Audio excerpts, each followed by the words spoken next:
Thank you for joining us tonight. I'm Julian Grace. We start with this breaking news at 6 right now. The Army identified the third soldier killed in the mid-air collision over Washington, D.C. on Wednesday as a Durham native.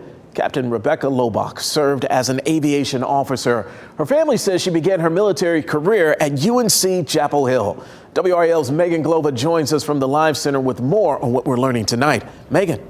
Yeah, Julian, just such a devastating update. I do want to go ahead and put a face to the name here. Lobach served as an aviation officer from July of 2019 to, of course, January of 2025. As you mentioned, she went to UNC Chapel Hill. She was a military graduate in ROTC, and her family actually says she was in the top 20% of cadets nationwide. Now, I do want to share a small piece of that statement from her family. It says in part, "We are devastated by the loss of our beloved Rebecca. She was a bright star in all our lives. She was kind, generous, brilliant, funny, ambitious, and strong. No one dreamed bigger or worked harder to achieve her goals."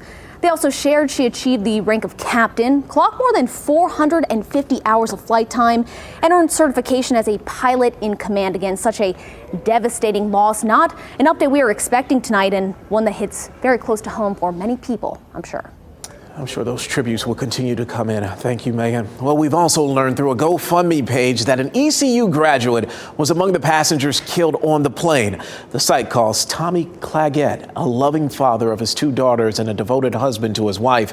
He worked in the greater D.C. area. The GoFundMe page for Claggett has raised over $20,000.